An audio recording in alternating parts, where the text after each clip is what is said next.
हमारी संस्कृति, हमारे संस्कार सदा रहे हमारे साथ। भारत के महान ग्रंथों और काव्यों का संपूर्ण संकलन। सब्सक्राइब करें तिलक। प्रार्थना की खुशबू, साइकिल प्योर अगरबत्ती।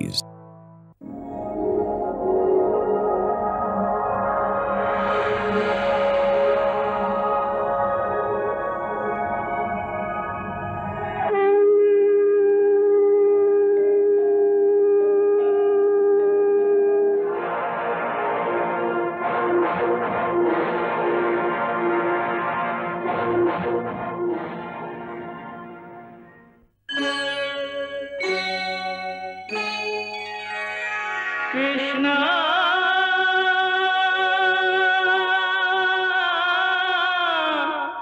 कृष्णा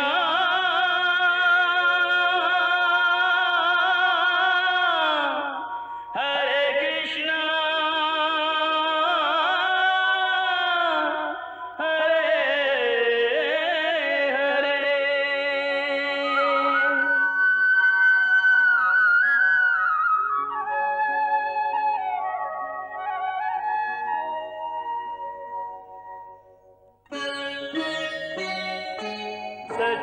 सच्चिदानंद रूपाय विश्वोत्पत्त्यादि हेतवे तापत्रय विनाशाय श्री कृष्णाय वयं नमः।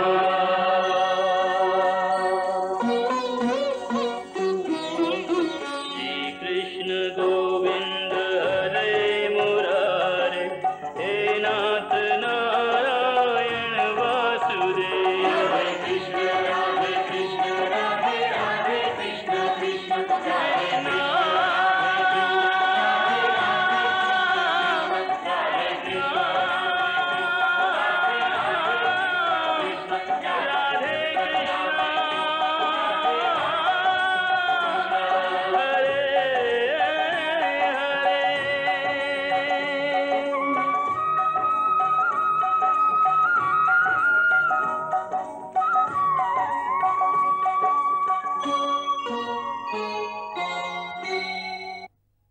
भावी नीति कहती है कि संकट के समय में यदि एक कुल को बचाने के लिए एक प्राणी का, या एक गांव को बचाने के लिए एक कुल का, अथवा एक देश को बचाने के लिए एक गांव का बलिदान देना पड़े तो उस समय वही धर्म हो जाता है।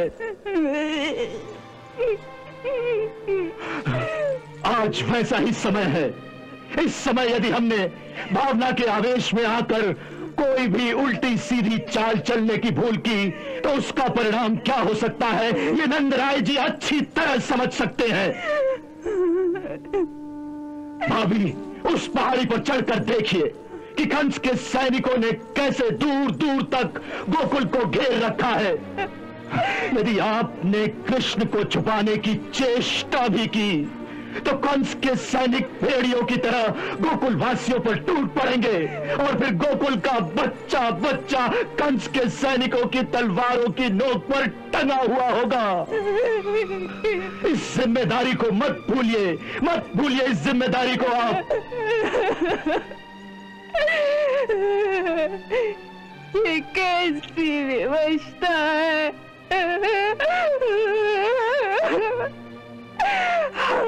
इसीलिए मैंने कहा था कि दिन दहाड़े खुले बंदों मैं कृष्ण को साथ लेकर गोकुल से निकलूंगा ताकि सबका ध्यान उधर हो और बलराम का बच निकलना सहल हो जाए।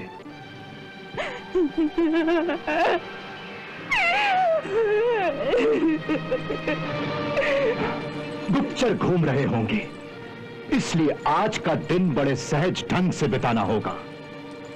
ऐसा लगे कि घर में कृष्ण के प्रस्थान की तैयारियां हो रही हैं और लोगों को यह कहना कि कृष्ण मथुरा में उत्सव देखने अक्रूर के साथ जा रहा है। उन दोनों बालकों को असल बात का पता नहीं चलना चाहिए, कहीं बचपने में भड़क न उठे वो। कैसा कलीजा है आपका, कैसा ऐसी बातें करते हुए ना ही आपकी जीवा तर्राती है, ना ही आंखों में आंसू आते हैं।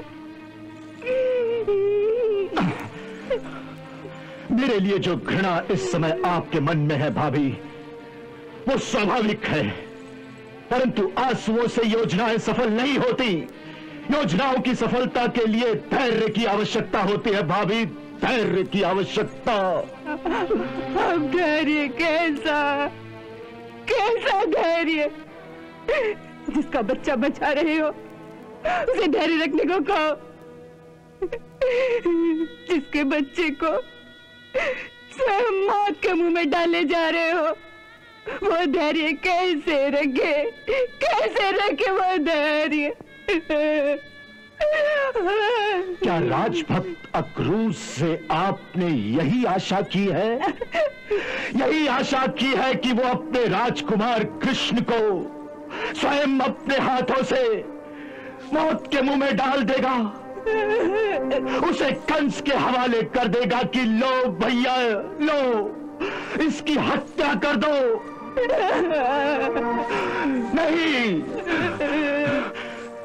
नहीं भाभी नहीं, अक्रूर इतनी आसानी से हार मानने वाला नहीं है। यदि वो सच्चा राजभक्त है तो विश्वास रखिए भाभी, कृष्ण के ऊपर कोई भी आंच आने से पहले स्वयं अक्रूर मर चुका होगा।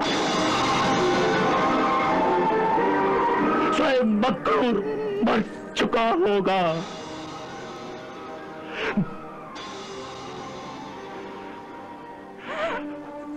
अभी जो हमने कहा वो हमारी योजना का आधा ही हिस्सा है, बलराम को बचाना, और योजना का बाकी आधा हिस्सा है कृष्ण को बचाना। कृष्ण को बचाना। माफी चाहूंगा भाभी, वो गुप्त योजना मैं अभी आपको नहीं बता सकता, परंतु हमारी योजना ऐसी है जिससे न वसुदेव जी पर आंच आएगी और न ही गोकुल तहस नहस होगा। फिर भी हमारा कृष्ण उस सालिम कंस के हाथों से बच निकलेगा।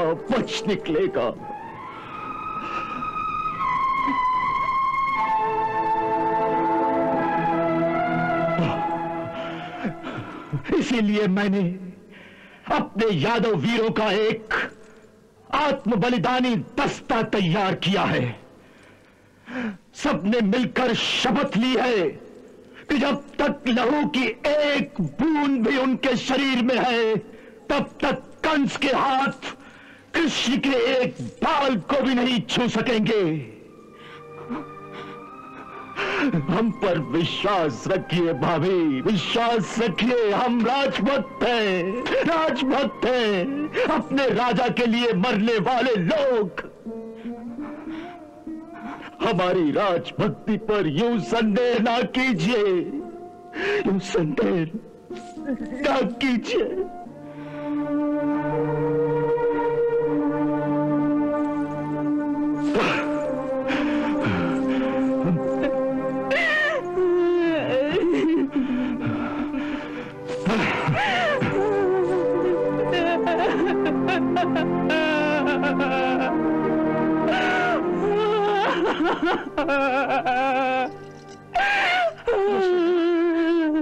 यशोदा,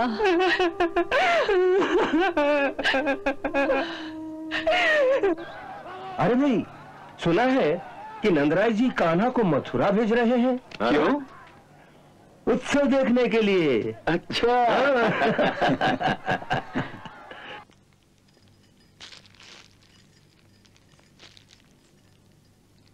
सुना है कान्हा उत्सव देखने के लिए नहीं जा रहा है। फिर?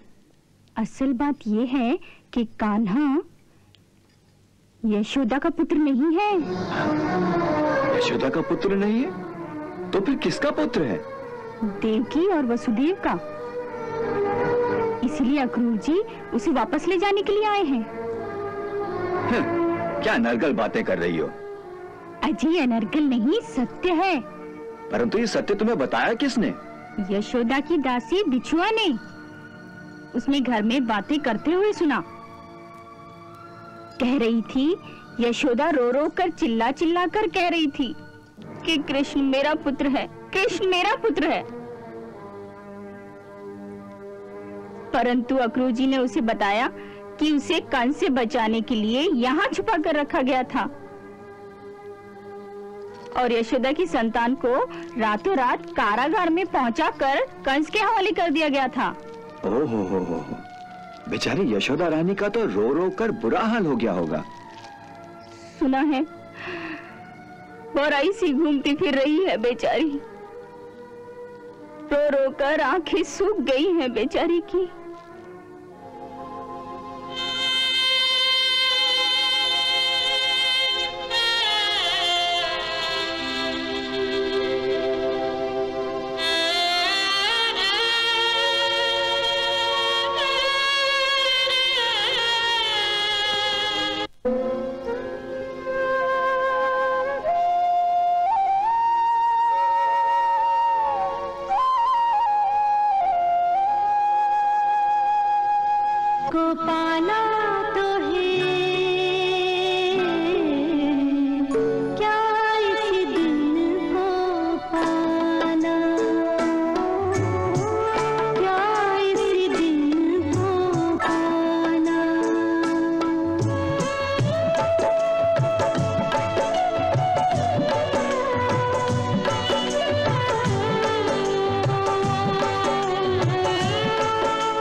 दाऊ उठो, दाऊ उठो, उठो। क्या बात है, आज प्रभात इतनी जल्दी कैसे हो गई? नहीं, प्रभात नहीं हुई, अभी आधी रात है। आधी रात? हाँ। तो इस समय क्यों उठाया? तुम जल्दी से तैयार हो जाओ, तुम्हें जाना होगा। जाना होगा? हाँ। कहाँ? अक्रूर जी के साथ। अक्रूर जी के साथ? पर कहाँ? बस झट से मुंह हाथ धो लो, अक्रूर जी तुम्हें रास्ते में बता देंगे। चलो उठो, उठो ना।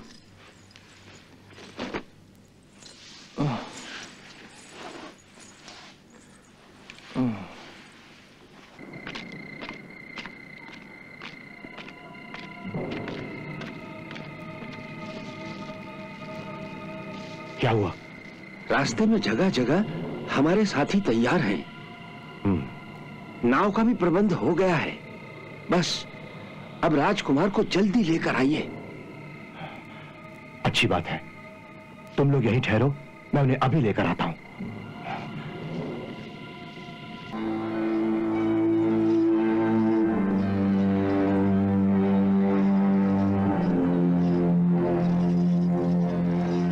मुझे अकेला क्यों भेज रही हो?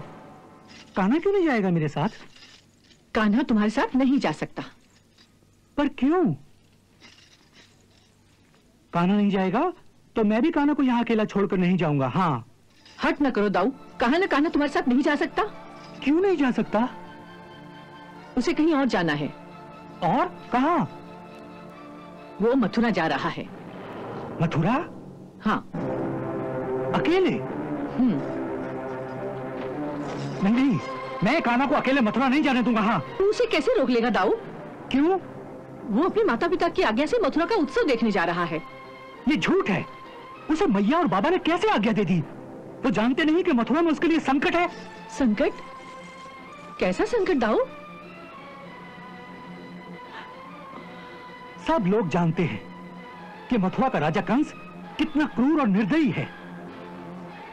अरे कल भोजन के समय स्वयं यशोदा मैया ही तो कह रही थी कि वहां का वातावरण बालकों के लिए ठीक नहीं है। फिर कैसे आज्ञा दे दी उन्होंने? मैं अभी जाकर यशोदा मैया से पूछ कर आता हूं कि वो जानबूझकर स्वयं उसे क्यों संकट में डाल रही है।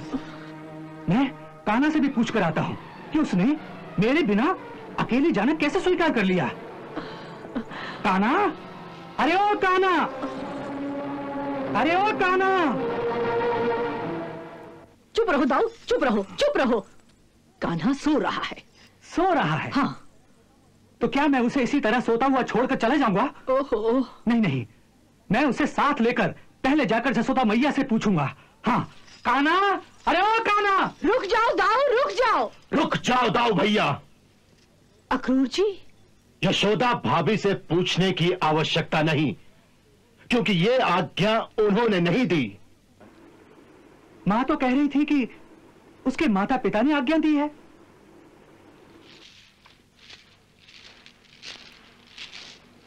उन्होंने ठीक कहा, ये आज्ञा कृष्ण के माता पिता ने ही दी।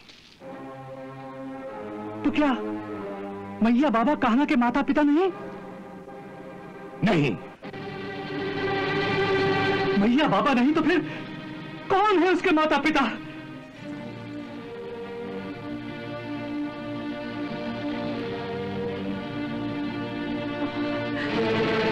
मैया बाबा नहीं तो फिर कौन है उसके माता पिता? बोलिए अक्रूर जी, बोलिए,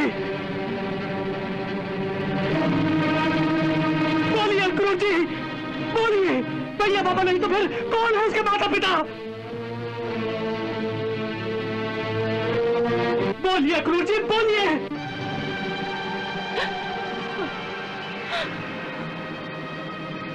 राजकुमार, ये भेद हम अभी आपको नहीं बताना चाहते थे, परंतु आपके हट ने विवश कर दिया है। तो सुनिए, कृष्ण के पिता वही हैं जो आपके भी पिता हैं। वसुदेव जी।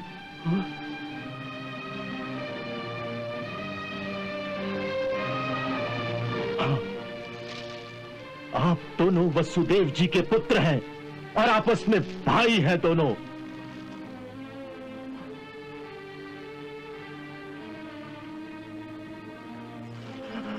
अंतर केवल इतना है कि आपने देवी रोहिणी के गर्भ से जन्म लिया और कृष्ण ने देवी देवकी के गर्भ से।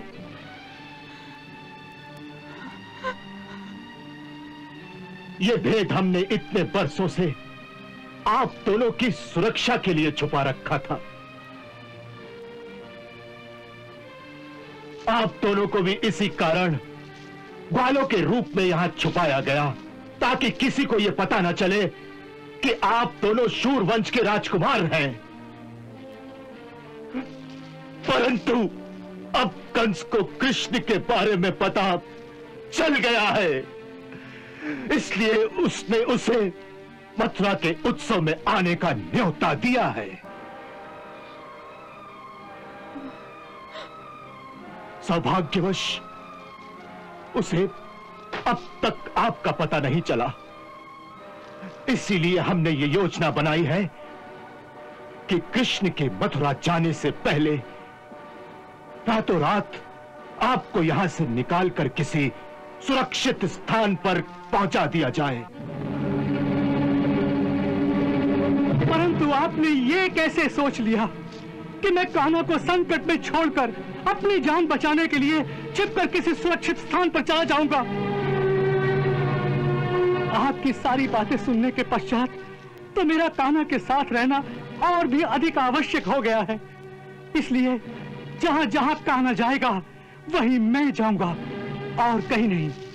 राजकुमार, यह आपकी निजी सुरक्षा की बात नहीं है, यह आपके वंश की सुरक्षा की बात है। महाराज शूरसेन और वसुदेव जी के वंश की केवल 2 ही निशानियां हैं, आप और कृष्ण। इस संकट की घड़ी में बुद्धिमानी और राजनीति की यही मांग है कि दोनों निशानियां न बच सकें तो केवल एक निशानी को अवश्य बचा लिया जाए। नहीं अक्रूर जी, नहीं। बचेंगी तो दोनों निशानियां, नहीं तो दोनों निशानियां एक साथ ही मिट जाएंगी। राजकुमार, ये भावना का समय नहीं है, कर्तव्य पालन का समय है। हाँ, ठीक कहा आपने, ये कर्तव्य पालन का समय है और इस समय यही मेरा कर्तव्य है कि बड़ा भाई होने के नाते अपने छोटे भाई की रक्षा के लिए उसके साथ रहूं। संकट के समय में उसे अकेला न जाने दूं। ये अच्छा किया आपने जो आज हमारा रिश्ता बता दिया, अन्यथा मैं तो वैसे भी सदा से यही समझता था कि मैं तो पैदा ही हुआ हूं अपने कान्हा के लिए और वो ही मेरा प्रभु भी है, प्रभु भी है। राजकुमार, मैं आपको कैसे समझाऊं? ये केवल भावना है, बुद्धिमानी नहीं है। भाइयों के रिश्ते में बुद्धि का क्या काम अक्रूर जी? राजकुमार, मैं आपसे बहस करना नहीं चाहता। ये आपके माता पिता की आज्ञा है और उनकी आज्ञा का पालन करना आपका धर्म है। परंतु एक बात आप भी सुन लीजिए कि इस समय मेरे पिता परवश हैं, स्वतंत्र नहीं। किसी राजा के बंदी गृह में पड़े हुए विवशता से उनसे कुछ भी कहलवाया जा सकता है, कुछ भी। इसलिए मैं इसे उनकी स्वतंत्र आज्ञा नहीं समझता, और यदि आज्ञा है भी तो इस आज्ञा का पालन मैं जरूरी नहीं समझता, क्योंकि जहां तक धर्म का सवाल है तो मेरा इस जीवन में केवल एक ही धर्म है, एक ही धर्म, और वो है अपने कान्हा के साथ रहना, उसकी रक्षा करना। कान्हा केवल मेरा छोटा भाई ही नहीं, मेरा भगवान भी वही है, सो मैं उसे छोड़कर कहीं नहीं जा सकता। बस चलिए मेरे साथ, मैं आपके सामने चल के उसे सब कुछ बता देता हूं। चलिए चलिए, आइए अक्रूर जी। मुझे बताने की कोई आवश्यकता नहीं है, मैंने यहां खड़े खड़े सारी बातें सुन ली हैं।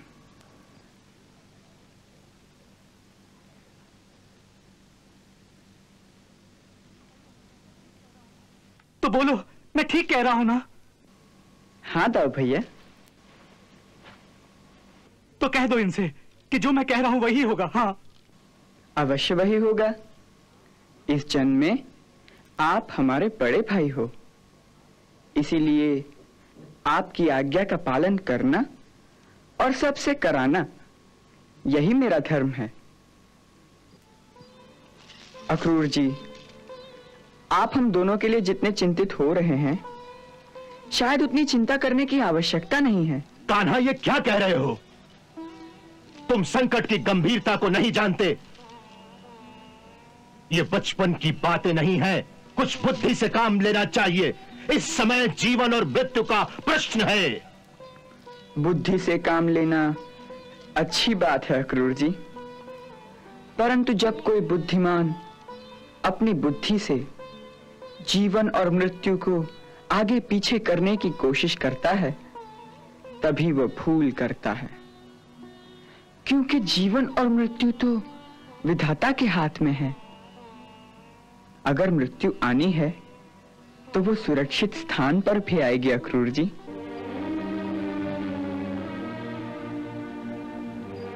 इसीलिए मृत्यु के भय से हम दोनों को मत डराइए। हम और दाऊ भैया इकट्ठे मथुरा जाएंगे और अवश्य जाएंगे, क्योंकि इतनी सारी बातें सुनने के बाद अब हमें भी महाराज कंस से मिलने की उत्कंठा हो रही है और यही हमारा निर्णय है। क्यों दाऊ भैया? हाँ।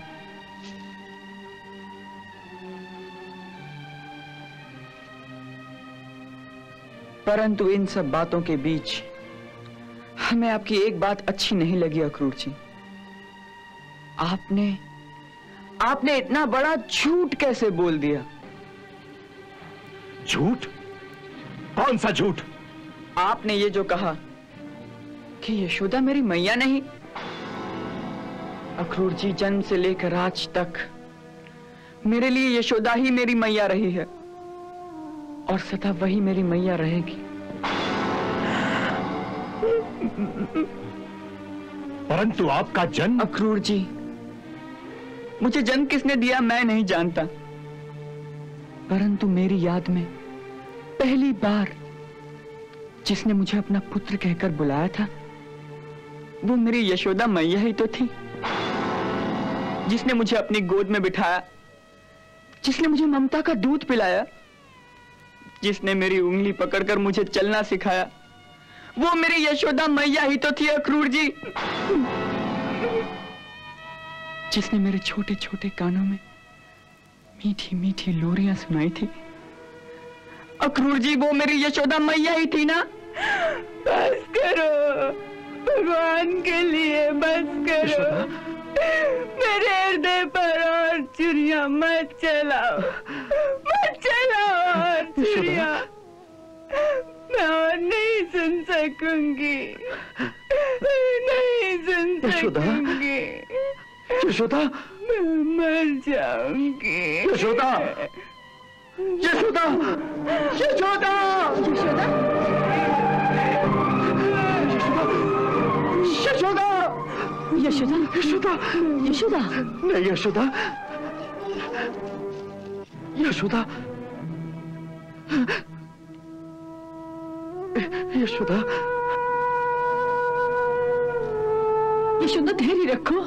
यशोदा, यशोदा, मैंने आपसे कहा था ना कि उसे अभी कुछ न बताइए। विदाई तक तो मेरा भ्रम रहने देते आप। जाते समय तक वो मुझे माँ की तरफ फिर के जाता तो आपका क्या बिगड़ जाता? आपका क्या बिगड़ जाता? यशोदा, फिर भले ही आके चल के उसे सब बता देते कि मैं उसकी माँ नहीं हूँ। ऐसा क्यों किया आपने मेरे साथ? क्यों? नहीं मैया, ये झूठ है, ये झूठ है, ये झूठ है मैया। ऐसी झूठी बात ये मुझे कहीं भी बताते तो मैं नहीं मानता मैया, और ना मान सकता हूं मैं। मैया, ए मैया, मेरा विश्वास करो मैया। मैया, मैं कहीं भी चला जाऊं, मेरा कर्तव्य चाहे मुझे तुमसे कितनी ही दूर क्यों न ले जाए, परंतु जब तक इस धरती पर रहूंगा, जहां भी रहूंगा, मन से मैं सदा तेरा ही पुत्र रहूंगा माँ। मैं सदा तेरा ही पुत्र रहूंगा। यशोदा, यशोदा, धैर्य रखो।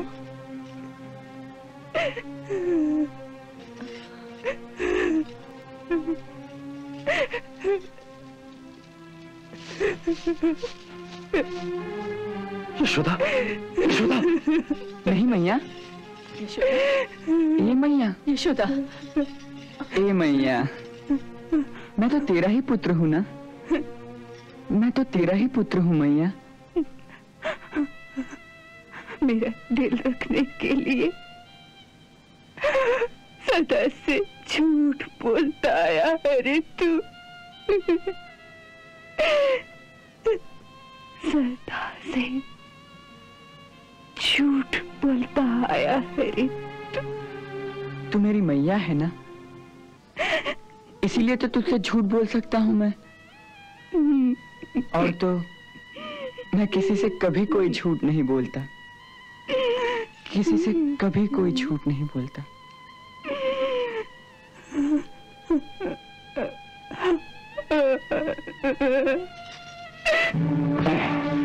बलराम के हट से सारी योजना उलट पुलट हो गई। अब कोई और दूसरी योजना बनानी होगी। सुनो, सब साथियों से कहो कि सब लोग उस घाट के आसपास ही छुपे रहें, जहां स्नान करने के बहाने हम रुकेंगे और दूसरे किनारे से अपने साथियों के संकेत की प्रतीक्षा करेंगे। जो आज्ञा। जाओ। चलो।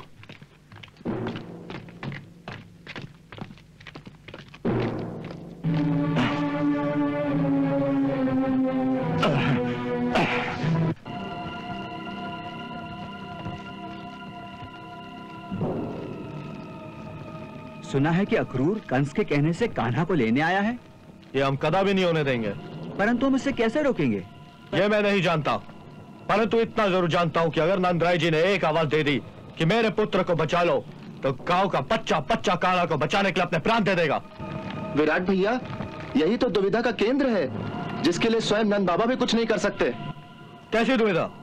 दुविधा ये सुनने में आई है कि कान्हा नंद बाबा का पुत्र नहीं है। क्या? हाँ, वो यादवों का राजकुमार है, जिसे सुरक्षा के लिए इतने दिनों छुपा कर रखा गया था।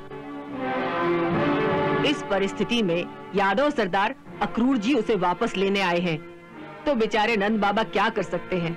नहीं तो अब तक नंद जी ने सदा की तरह गोकुल की युवक मंडली का आह्वान न किया होता।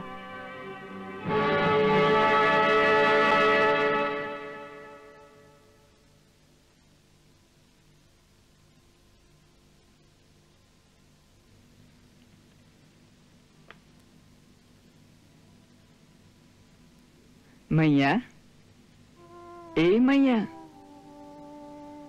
मैया तू क्यों इतनी चिंता कर रही है?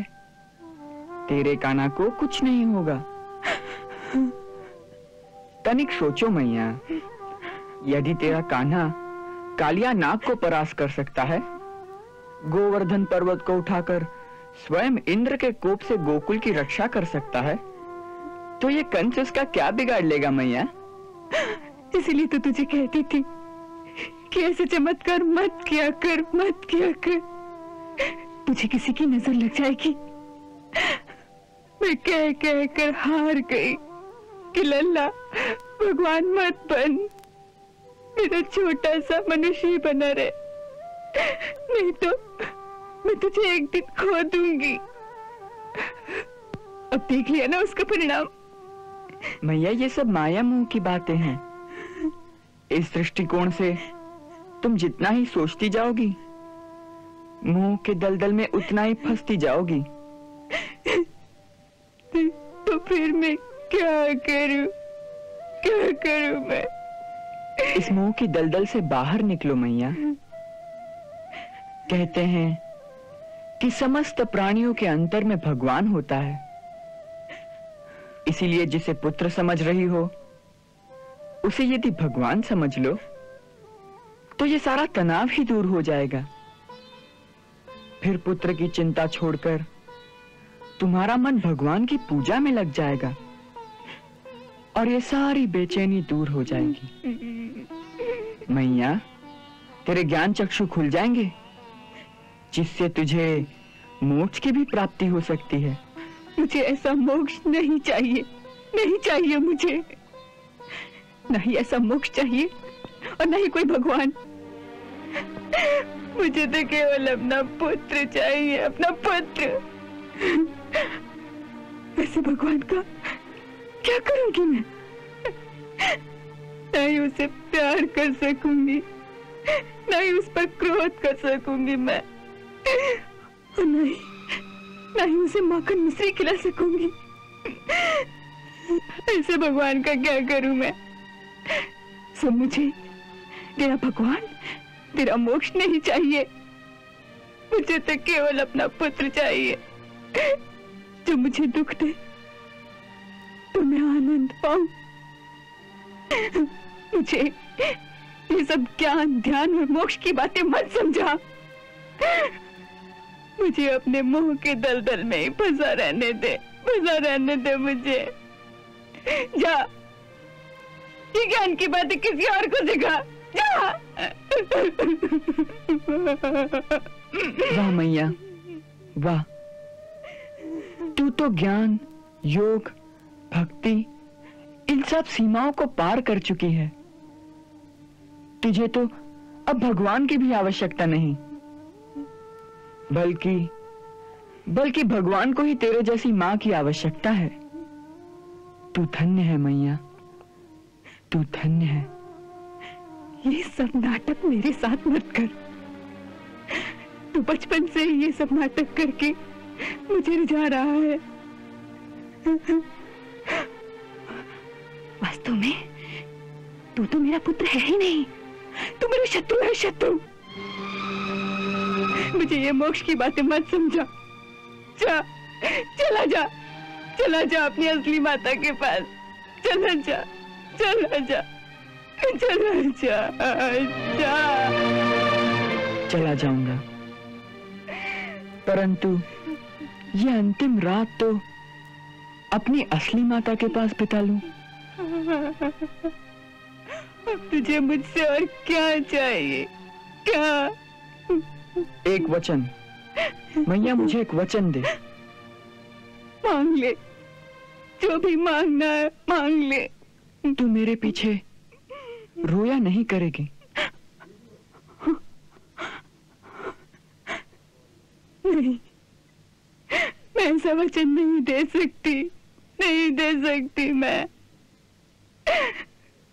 बिछड़ने की पीड़ा नहीं सही गई तो रोना नहीं मैया, गुस्सा करना, क्रोध करना उस निर्मोही पर जिसे तेरी कोई चिंता नहीं, जो तुझे छोड़कर चला गया। हाँ हाँ, मन ही मन मारना मुझे, लेकिन तू रोना नहीं मैया, तू रोना नहीं।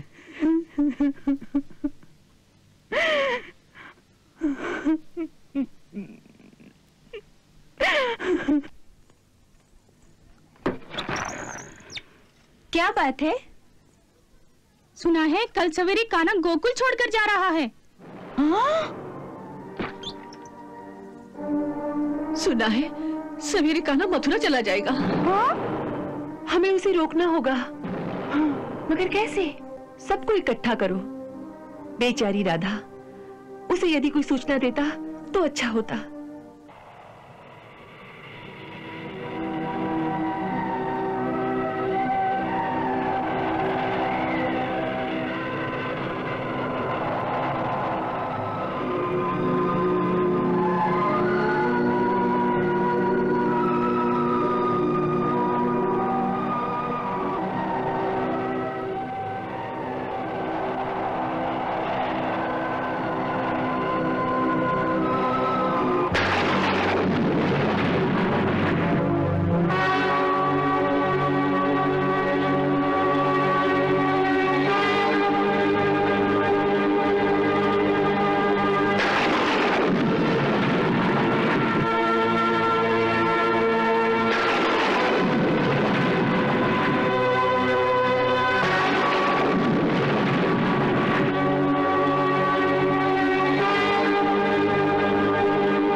हाँ राधे, अब जाने का समय हो गया है। कल हमें विदा करने गोकुल नहीं आओगी? नहीं। तुम जानती हो कि हम फिर लौट के गोकुल नहीं आएंगे, इसीलिए जाने से पहले एक बार दर्शनों की अभिलाषा है। आप तो भगवान हैं, आपको किसी बात की अभिलाषा कैसी? अभिलाषा, लालसा तो केवल मानवों को होती है। हाँ राधे, तुम ठीक कहती हो। भगवान को कोई मानवीय अभिलाषा नहीं होती, परंतु भगवान भी प्रेम का भूखा अवश्य होता है। भगवान को और किसी वस्तु की आवश्यकता नहीं, केवल प्रेम की आवश्यकता उसे भी होती है। राधे, ये एक ऐसा बंधन है जिसे ना हम तोड़ सकते हैं और ना ही तोड़ना चाहते हैं। इसीलिए एक छोटी सी विनती की है। तुम बड़े कठोर हो। जो प्रेम में विवश हो उसे और भी विवश किए जाते हो। सबके सामने मेरी विवशता का दृश्य दिखाकर मेरी और भी हंसी उड़ाना चाहते हो। नहीं राधे, हम एकांत में मिलेंगे। जैसी तुम्हारी आज्ञा।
त्वद्पद्मपादे समर्पयामि हरे राम